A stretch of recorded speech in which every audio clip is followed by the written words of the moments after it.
Erev Tov, good evening. So we've got two questions today. The first one is about prophets. And when we deal with prophets, we need to divide them into two categories. Nevi'im Rishonim, the early prophets, and the Nevi'im Achronim, the latter prophets. The early prophets are maybe from around the year 1000 BCE down to 850, 800 BCE. And we see first and maybe foremost in the book of Samuel, chapter 9, we read this fascinating account. We're told, chapter 9, verse 6, there is a man of God in that town, and the man is highly esteemed. Everything that he says comes true.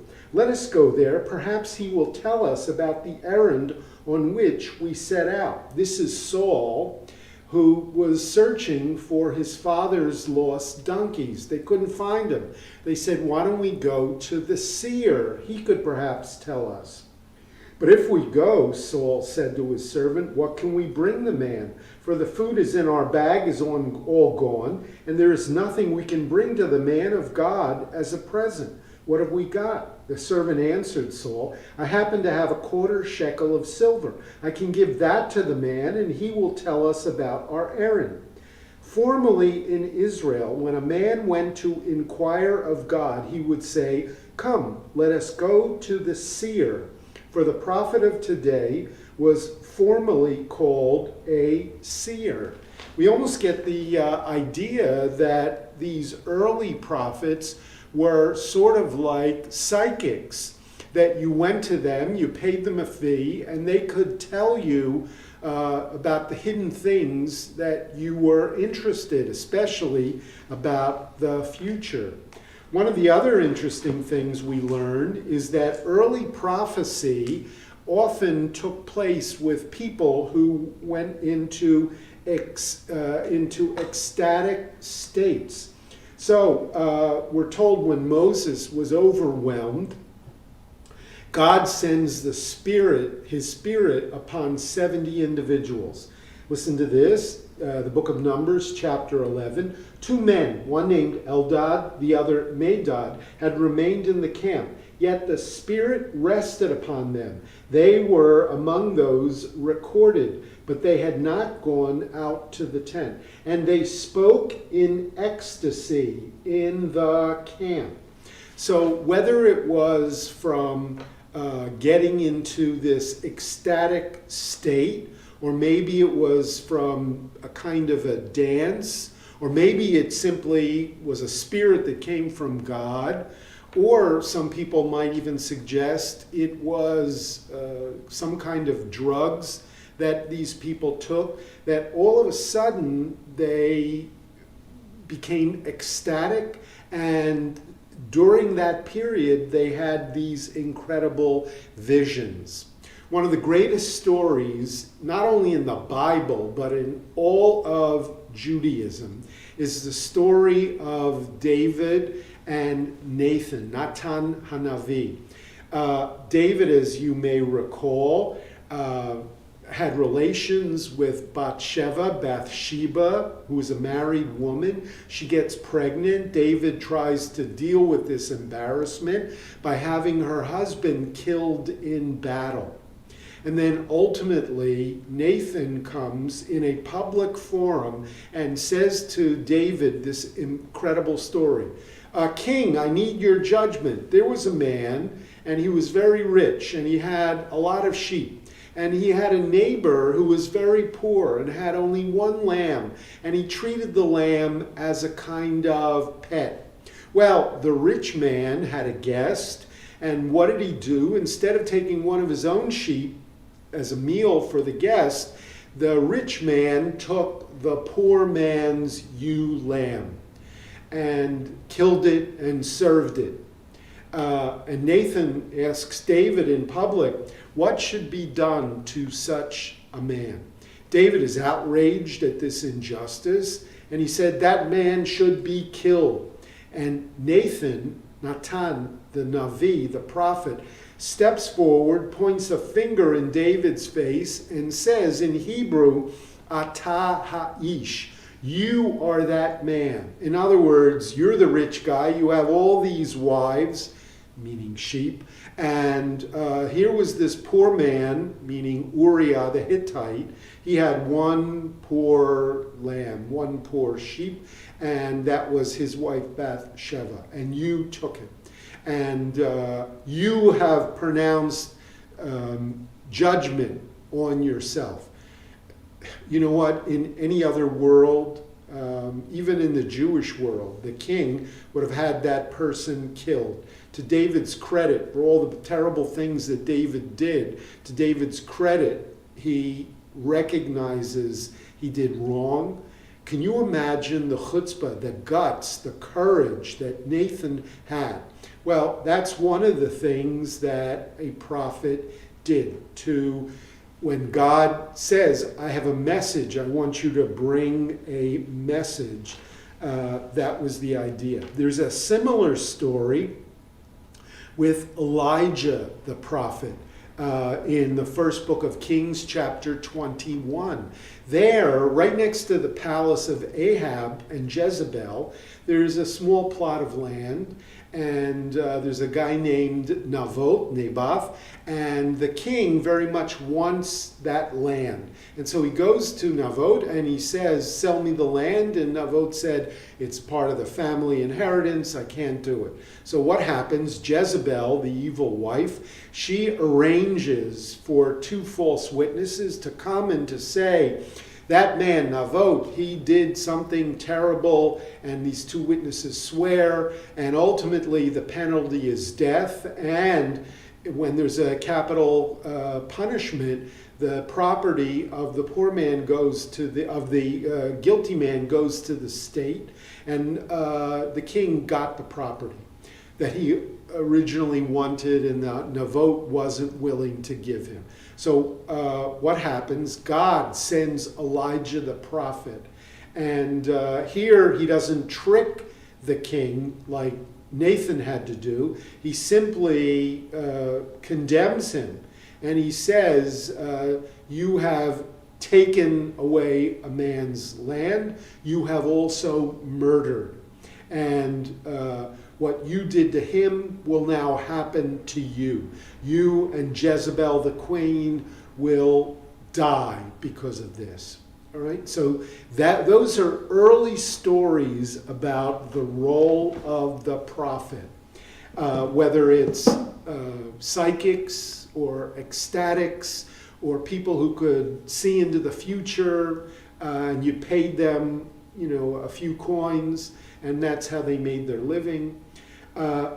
Then we have a major change. Sometime around 750 BCE, the first of what we call the latter prophets, or the literary prophets, because Nathan and Elijah didn't leave a corpus of literature. They didn't leave their sermons.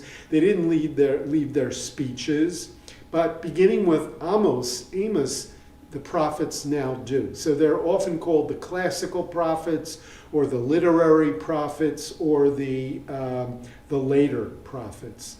And they include Amos and Isaiah, Jeremiah, Ezekiel, and Amos is among what we refer to as the 12 minor prophets. Minor only because, not in terms of importance, but in terms of the length of their books. So we have those people. And all of our Haftorahs, of course, come from the middle section of the Bible, which we call the Nevi'im, the prophets, Navi.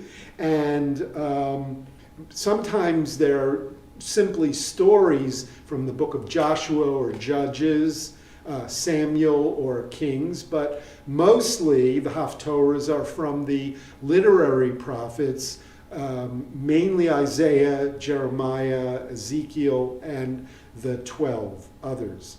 So here's the question. If prophecy begins somewhere around 1000 BCE, We know, according to the rabbis, that it stops around 500. Why? What was BCE? What was the significance of that date? Well, remember that the Jews had been exiled to Babylonia. The Persians defeated the Babylonians. The Jews were allowed to return. They rebuild the temple. And the last of the prophets are Haggai, Zechariah, and Malachi. Right? And Malachi is considered the last of the prophets, approximately 500 BCE, and after that, no more prophets. So why did this happen?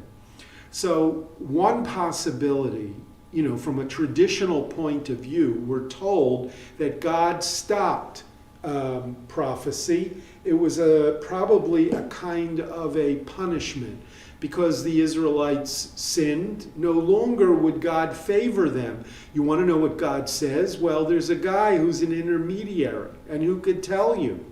That would be very convenient to have such a person. But God, as a kind of punishment, turning his back on the people because they turned their back on God, no longer will I favor you with knowing exactly. You're going to be stuck on your own. So that's the traditional viewpoint, that it sort of comes as a punishment because the Israelites were either worshiping idols or no longer following the Torah. That's what tradition seems to say. There's another way of looking at this. The later rabbis begin in the 1st century CE, 2nd century. So we're talking about 600 years after the last of the prophets. And it may very well be that it was the rabbis who determined, after the year 500 BCE, there were no more prophets. Now why? Think about this. The first rabbis, are in the 1st century. What other significant event takes place in the 1st century in Israel? Well, from a Jewish point of view, it's the destruction of the temple. But from a broader point of view, it's Jesus of Nazareth. And no doubt, many Jews initially thought of Jesus as the Messiah, or certainly as a prophet. Now, what were the rabbis of his time to say when some Jews and many others said, that guy is special, that guy, has the gift of prophecy, that guy could be the Messiah? Well, the rabbis, making a political statement really about Jesus, could have said, he's not a prophet. Prophecy ended long time ago. And therefore, you can't give Jesus that street cred as being, in the realm of prophecy. So that's those are the two theories that we deal with. According to the rabbis, there were 48 men who were prophets. And we know the 3 big guys plus the 12 minor guys. That's 15 right there. And then when you add they will add Abraham, and they will add Jacob, and they will add Moses, etc., etc. So they go back even earlier from a traditional point of view.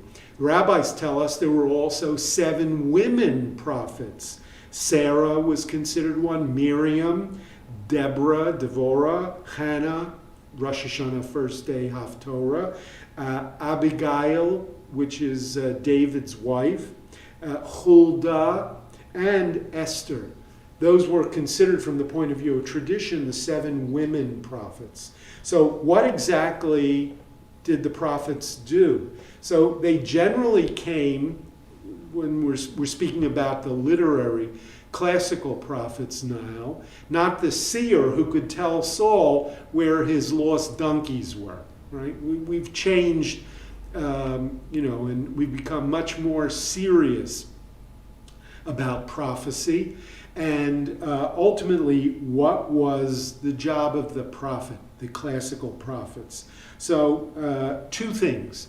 Number 1 is to bring warning. to warn the people. And it was more, ultimately most of the prophets, most of the Haftorahs are messages of warning. God is not happy. And unless you change your ways, you will be punished. So that was the job of the prophets. Prophets often didn't want that job because nobody wanted to hear from them. People, when you come and you tell people you're sinning, you're no good, God is unhappy, you're going to be punished, nobody wants to hear that. And often prophets were beaten up. Occasionally they were killed.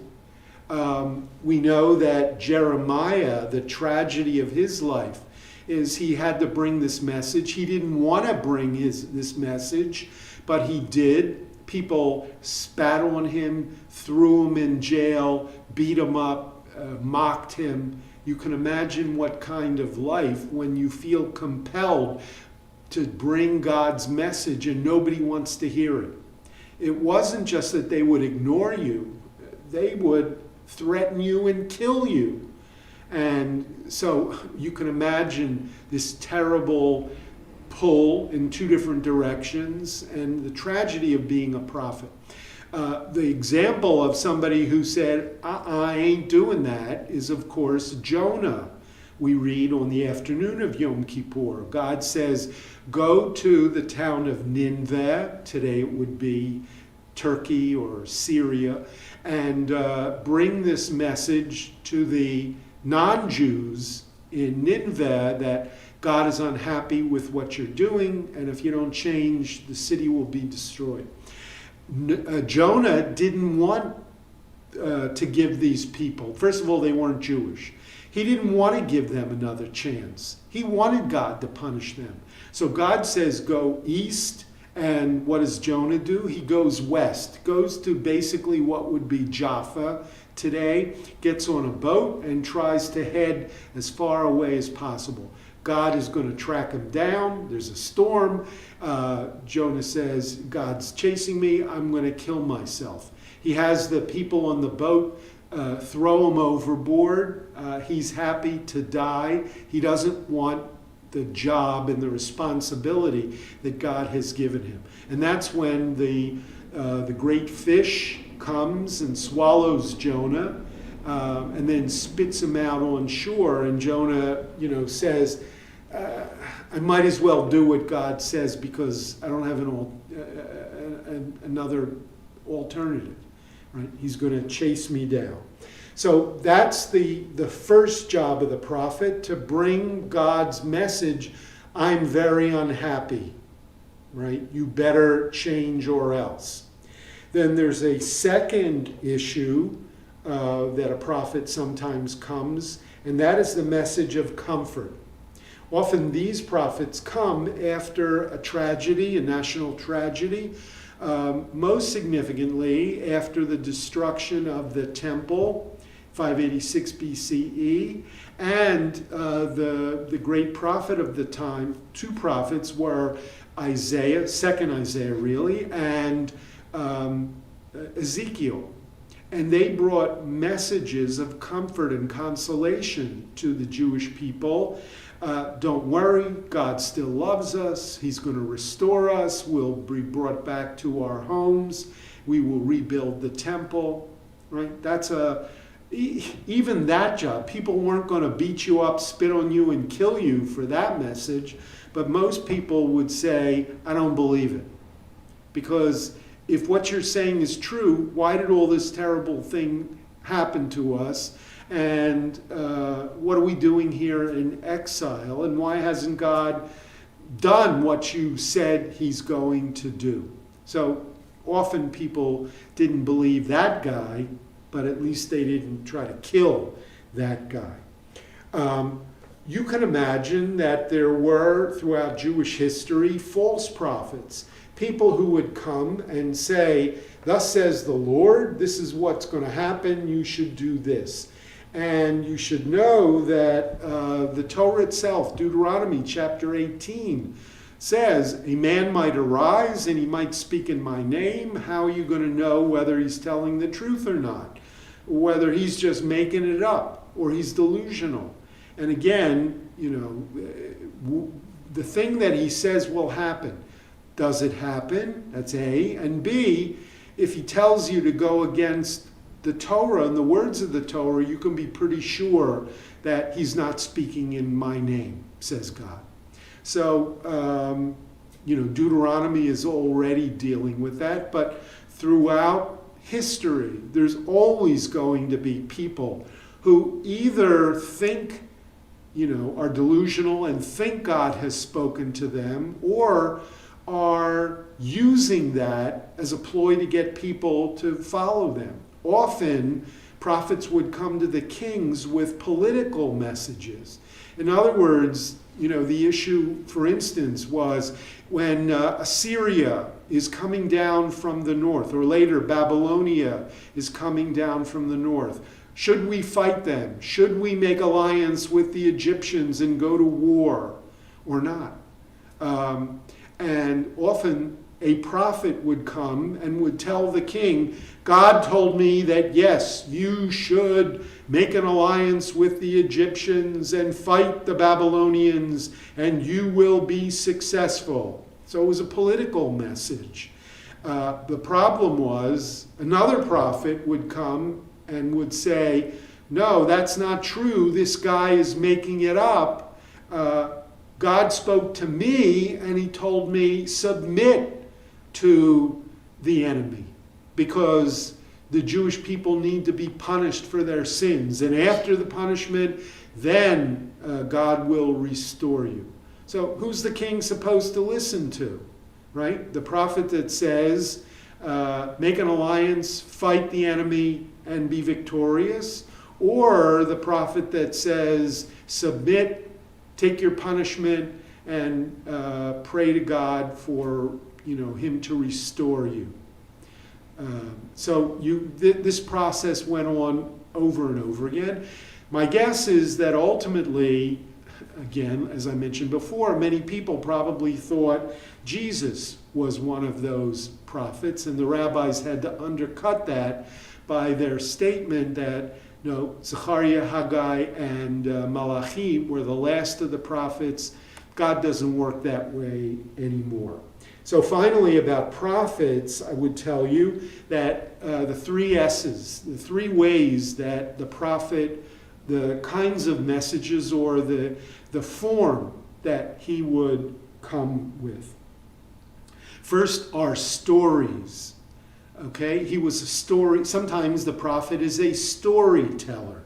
The greatest story of them all is Ezekiel, who comes in Babylonia to the people who were exiled, and he tells them the story about, I was brought by God. He picked me up and he put me in this valley, and the valley was covered with skeletons, with bones. And it's almost like a ghost story, and people are immediately drawn to it. And he said, and then all of a sudden the bones came together and they formed skeletons. Suddenly muscles appeared around the bones. Suddenly there was skin on top of the muscle. Then there were all these dead bodies, right?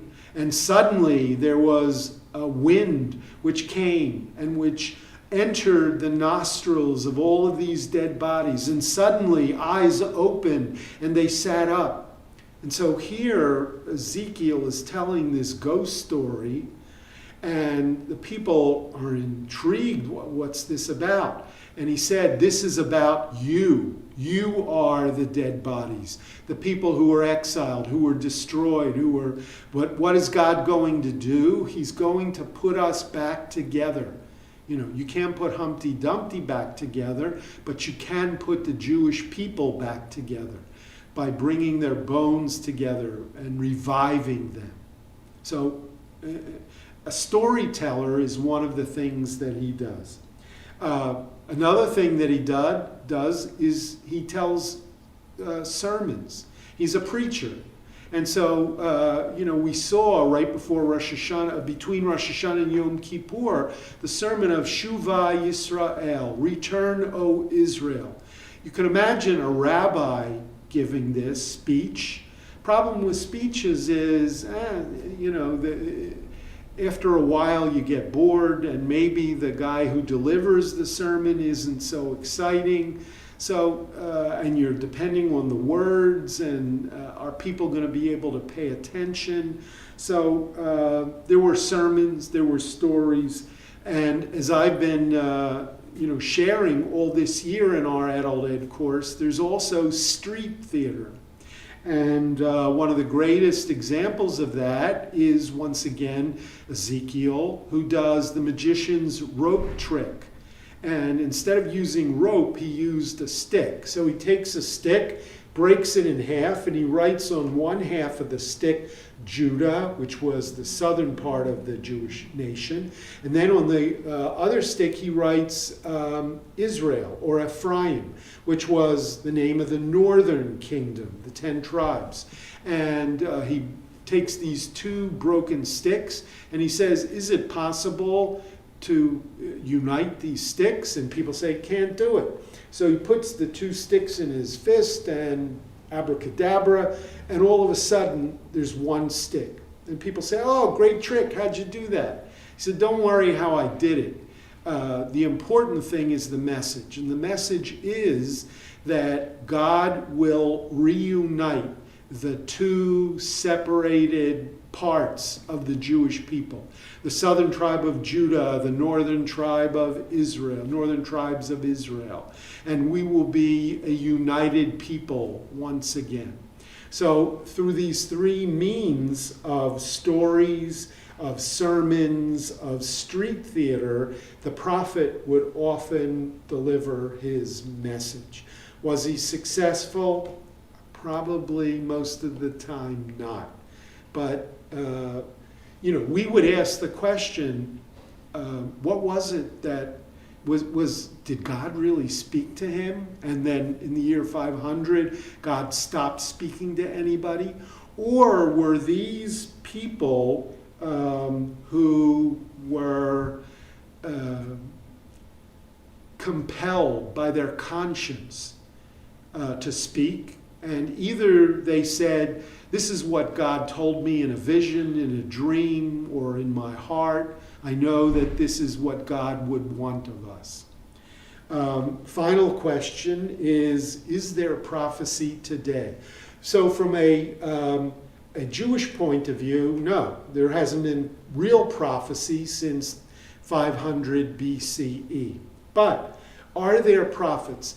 Look, there are some people who would say that Martin Luther King Jr. Is a modern-day prophet, or other great religious or political leaders, who bring forward ideas of justice, that you could call them prophets. From a technical point of view, they're not. From a not technical point of view, you could make the case that we have prophecy today. Sometimes it's in a political, realm. In other words, somebody who has an idea and shares it on an op-ed page. Or sometimes it could be religious leaders who stand up and who become latter-day prophets. So that's our first question. Let's jump to the second one. And the second question had to do with somebody who follows our Torah readings and sees that in the book of Exodus that the ark was a box. And it had two poles, and it had a statue of two angels on top of the box. And in the box were kept the two tablets of stone of the Ten Commandments. So the person wanted to know, when did we switch from an ark being a box to the ark being the closet in the wall? And indeed, the word Aron, like in Aron HaKodesh. In modern Hebrew, you could use Aron as a closet. Or if it's an Aron HaKodesh, it's literally the holy closet, the sacred closet. So, that's the idea. So let's talk a little bit about the temple versus the synagogue and the architecture and the symbolism and the meaning of all the pieces. First of all, today most of us use the word temple when we really mean synagogue.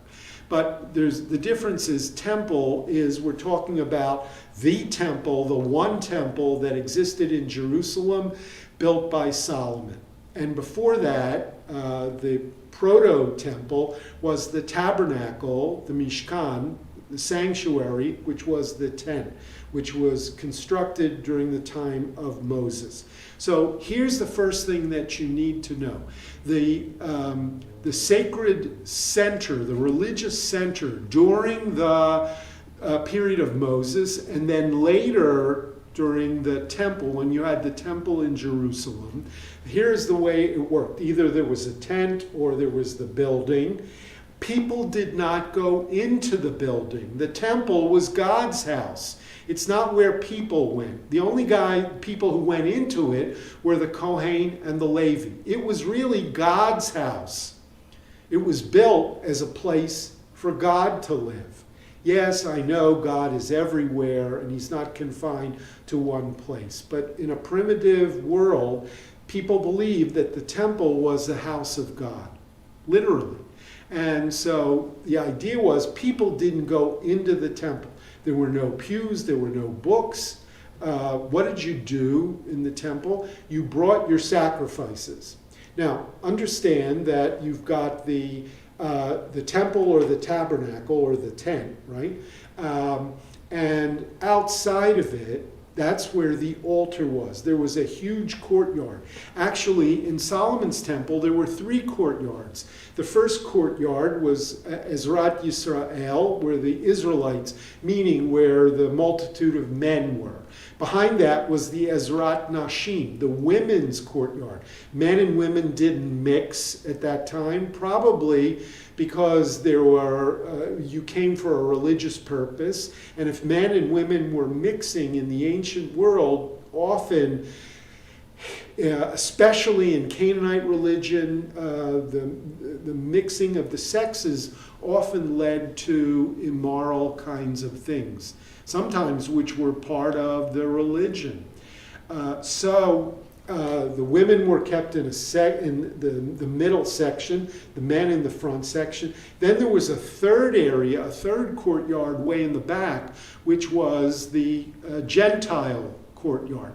Believe it or not, people, non-Jews, often came to the temple because they wanted to show honor to the Jews, they wanted to show honor to God, even though they had their own other gods that they believed in. So people came to these 3 courtyards. And it was in the first courtyard, the Ezrat Yisrael, where you had the sacrifices brought. There was a huge altar, and you'd bring your sacrifice, and the Kohen would take it, and the offering was made, and meat was given back to the people who brought it, and then the rest of the animal was burned on the altar.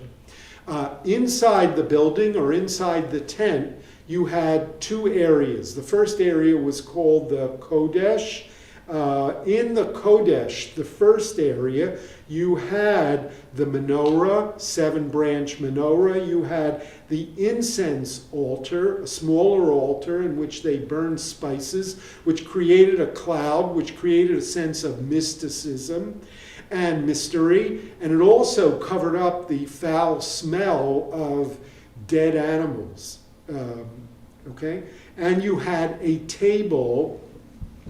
In the table there were 12 slots, and in these 12 slots every week they brought 12 challahs, 12 representing the 12 tribes. And this was a kind of an offering, a bread offering to God. And after a week it was given to the Kohanim and the Leviim. So that's the first section of the building, the holy area.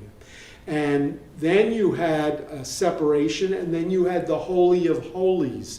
In the Holy of Holies, you had the Ark, which was the box. The box was never allowed to be touched, so you had poles attached to it, and people in the front and the back would carry the poles if you ever needed to move it. During the time of Moses, you needed to move it every other couple of weeks when they were constantly on the move. In the time of Solomon, once it was put in the temple, it wasn't touched. So that was part. Now, separating the holy area from the rest, from the outside, there was a curtain. Only the Kohen and the Levi were allowed to go through the curtain into the holy area. The people, they had to stay on the outside. Okay, so the temple is destroyed first in the year 586 BCE. It's rebuilt sometime around 510 BCE, around the time of the last of the prophets, 500 BCE. Then it's destroyed again in the year 70. By the Romans, when the second temple is destroyed, never to be rebuilt again. And it's at that point that Jews switch from the idea of a temple to a synagogue. Synagogue, Greek word, but the Hebrew phrase whereas the temple in Hebrew is Beit HaMikdash, the holy house. Beit HaKnesset, the synagogue, literally means house of assembly. So it's no longer the synagogue here and the synagogue there. Synagogues in every neighborhood. These are no longer the house of God, which the temple was. This is now the assembly place where Jews gather on Shabbat or at other times to learn, to study, to offer their prayers to God, mainly prayers about the restoration of the temple. This is temporary. We can't wait until we rebuild the temple and we're able to go back and, as a people, worship God in his house. But that never happened. So 2,000 years have gone by and we're not there yet. So instead, in every community, you have synagogues which are constructed. And this is very different. Before, the people weren't allowed to go in, only the Kohen and the Levi. Now, the whole point of this synagogue is that people do go in. So you need to build chairs. And as long as we're going to be praying instead of sacrificing, can't sacrifice except in the one temple in Jerusalem. We don't have that. We need a substitute for sacrifice. Prayer now becomes the substitute. So we've got people who are allowed inside, and probably originally the Kohen and the Levi may have officiated, but over the course of time, people said, no, you're the guy that slaughters the animal. We need somebody else who can teach us Torah, to be our teacher. So that's how the institution of the rabbi originated. Somebody who was not a sacred clergy person, but simply a teacher, and who taught people and taught them the Torah. Maybe around the 1st or the 2nd century, an official of this new synagogue, who was more an administrative official, was called the Chazan. Maybe from the Hebrew word, which means the overseer, the visionary, the one who overlooked things. Now, originally, the rabbi was the teacher. The Chazan might have been the administrator of the synagogue. But later, the role became of the prayer leader. And that's what the Chazan was. And then, of course, that over the course of time will develop from a Shaliach Tzibur, the representative of the community. You don't really need a cantor to lead services. Any Jew can. But over the course of time, we want somebody who, A, knows what he or she is doing, and B, we want somebody who has a pleasant voice. So that position becomes professionalized, and hence we've got rabbis, teachers, and cantors, prayer leaders. Right? So, and as I said, we've got pews because people are coming in to either learn Torah or to pray with the Shaliach Tzibor, with the cantor. And as they reconstruct each of these small community assembly places, they take some of the elements of the temple, but they ditch some of the others. So you're not going to have an altar, either the incense altar or the sacrificing altar, so get rid of them. Instead of the menorah, the seven-branched menorah, what do we have? We have the Ner Tamid, an eternal light. So one lamp seems to take the place of the seven-branched menorah that we had in the temple. A table with 12 challahs. You could make the case that the Kiddush, afterwards, after a service, the 12 challahs are now not for God, but they're the food, the herring and the gefilte fish and the challah, that's for the people who sat through the service. Well, it's a nice connection with the table, probably not what was originally intended. By the way, one other thing that there was in the temple was the laver. What's the laver? The kior, literally the sink or the basin that with all the bloody sacrifices, you're in a holy place and yet you've got blood and dung and dead animal bodies. People needed to wash. So there was a huge basin of water that the Kohanim were able to wash up with. Has that, there's no formal laver or sink that's part of the service. Although, if you go to an Orthodox synagogue right outside the sanctuary, there is always a sink and a cup, because when they duchen, the Kohen needs to leave the sanctuary, take off his shoes, have his hands washed by the Kohen, by the Levi, and then come forward up in front of the ark and duchen, and give the priestly benediction. It's not quite the laver, but you could make a case that is the connection there. It's from the temple. And then, remember, between the courtyard and the inner building, there was the parochet, the curtain. And on arks, we have a curtain. Not only ark doors, but curtains. And interestingly, there's two different customs about curtains. Ashkenazic and Sephardic. The Ashkenazic custom is generally the curtain is on the outside of the doors. The Sephardic custom is that you've got the doors, and on the inside you've got the curtain. Now, most of us are Ashkenazim, and yet we've got an ark doors that follow the Sephardic custom where the curtain is on the inside. But if you go to, almost all Orthodox shuls, you will find that the curtain is on the outside. You open the curtain and you have the doors of the ark behind it. By the way, a fascinating thing when you go to Israel, all the synagogues are funded and built by the state, something you couldn't do in America with the separation of church and state. But in Israel, all the synagogues are funded and built by the state. And so there's a uniformity with the arks. You open the curtain, and what you find is that the ark door is a safe. Just like you've seen these big, heavy metal doors with almost that kind of wheel that you would turn, or a handle that you would crank and open it.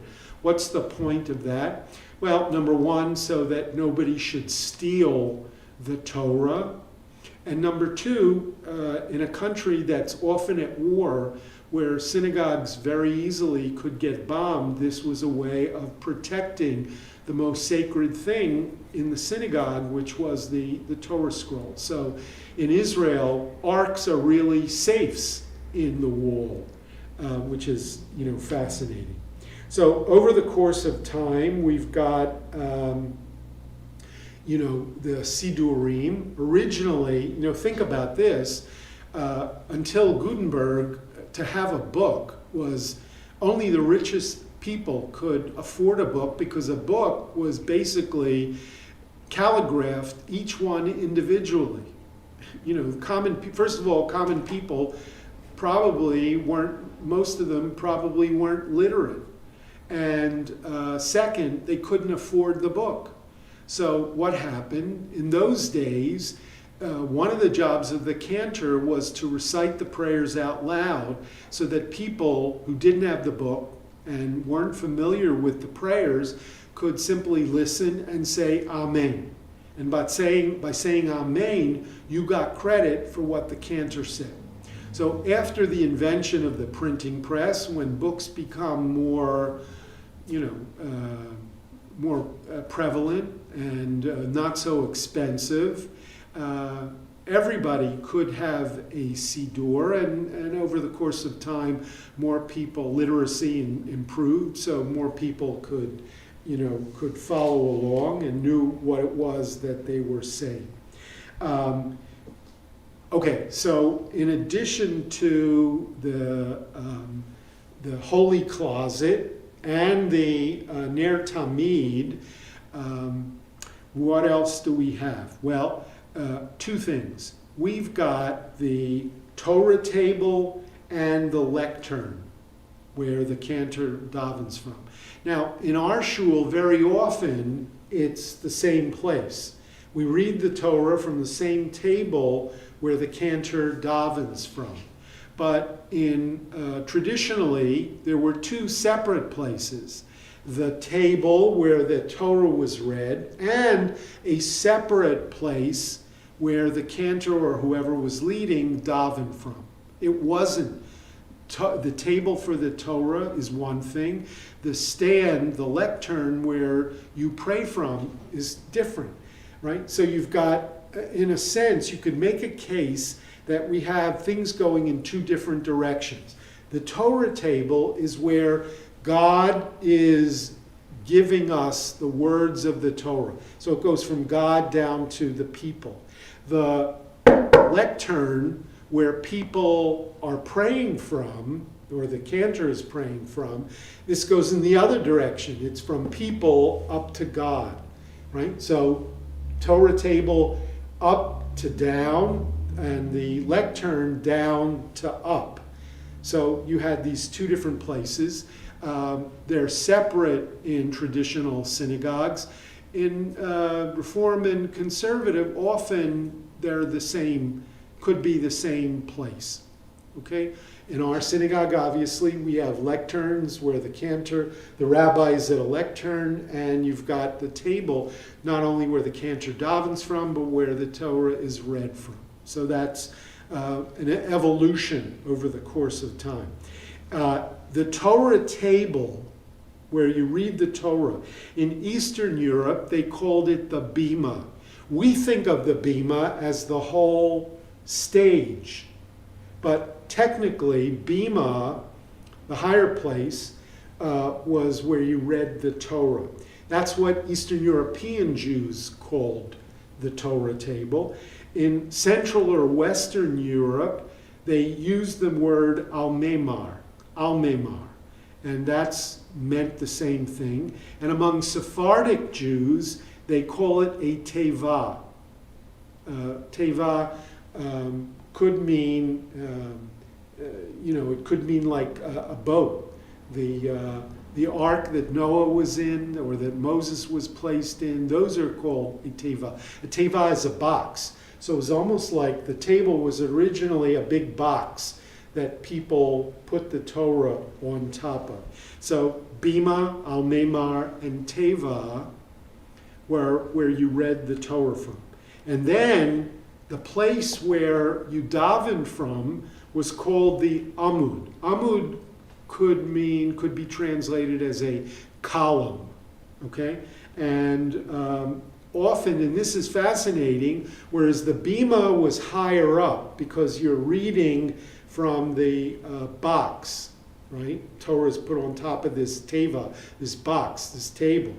The amud, the lectern, this column where you daven from, was often lower than the full floor, right? In other words, the architecture was such that the place where the cantor davened from was not higher, but it was lower than everybody else.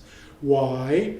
Because Psalm 130, verse 1 says, Mima'amakim, right? From the depths I called out to you, God. And so some smart Jew said, well, we ought to take that literally. It's not the emotional or the psychological depths, but it's the literal depths. I call out to you, God, from a lower place, which represents our sense of being psychologically, in trouble. So that's the amud, and we often we say the cantor, or we say to somebody, go up and daven before the amud, right? Which means you go stand at the lectern, you stand by this column, with your book, and you lead the congregation. And so this is the column, this is the box, the teva, and that is the closet, the holy closet. Those are the main elements. One other thing that's a carryover, when synagogues began to be created sometime in antiquity, or maybe later in Middle Ages, there was a sense of modesty and a sense that women and men shouldn't be together because that only leads to trouble. So therefore, just as there was a women's court in the temple, so too there should be a separate section for women in the synagogue. And that was called, just like it was in the temple, the Ezrat Nashim, the women's court, the women's section. And, in some synagogues, it was upstairs and it was in a balcony, and women went up and they had to look down. In other places, if you didn't have the ability to build a second floor, then they created what's called a mechitza. Mechitza literally means a separation, a divider. Sometimes the separation was in the back. The men were up front, the women were in the back. Sometimes the separation was down the middle. The women are on this side, the men are on this side. And the nature of the mechitza depended on the community. In a strict, Orthodox community, it was often a kind of a cloth so that women literally could not be seen. If the men knew the women are there, you might spend your time turning around looking and seeing, looking at women instead of looking forward. So therefore, they were always covered up. In more modern, from the 1960s on, in synagogue architecture, women complained, who are we to be put behind a curtain? That's the meaning. So they said, well, women and men can't sit together, but we don't have to demean them by putting them behind a curtain. So sometimes you have seating on the right, seating on the left, or even seating in the back, seating in the front. But instead of a curtain, in some more modern Orthodox synagogues, they might put, instead of a curtain as a separation, they might put plants. Right? Often it would be artificial plants down the middle or behind, so that it beautified the synagogue and women were still able to see what was going on in the front. If you go to an ultra-Orthodox synagogue, some of them don't even want the women there, period, at all. And, it's not like, half the building is for the men, they're up the front, half the building is for the women, they're in the back. Sometimes the area where the women go to, there's a separate entrance, and whether it's upstairs or whether it's behind a wall or something with a little window to peer out of. The idea was that women shouldn't be seen, and they're allowed to hear, but they're behind a window, behind a wall, or some other kind of separation so that they don't impact the men. One of the earliest differences in when Orthodox and conservative Jews broke from each other in the early 20th century was over the issue of separate seating or family seating. And that became a cause célèbre for Orthodox synagogues. And it's really what defines an Orthodox synagogue more than anything else is women and men do not sit together. Even in the most modern Orthodox shul, there's got to be a separation. It doesn't need to be a physical barrier. In some of the nicest places, you will find, the women and the men can even see each other, but they don't sit together. They're in different sections. One final word is the idea that in many synagogues there is an inscription above the ark. Doesn't have to be the same one, but in most of the synagogues where you find an inscription above the ark, it's usually the same one, and it's Da Lifnei Mi Ata Omed, which means know before whom you stand. And it's a kind of a reminder that, hey, this is not the gym, this is the synagogue. God is here. Know who you are standing in front of, and therefore act appropriately and accordingly. Make sure that you are behaving, you're not talking, you're not doing things that are not appropriate in the synagogue. So that's a little bit of the history of the development of the temple to the synagogue, the symbolism and the meaning of the different architectures of each of those buildings, and some of the main ideas behind them.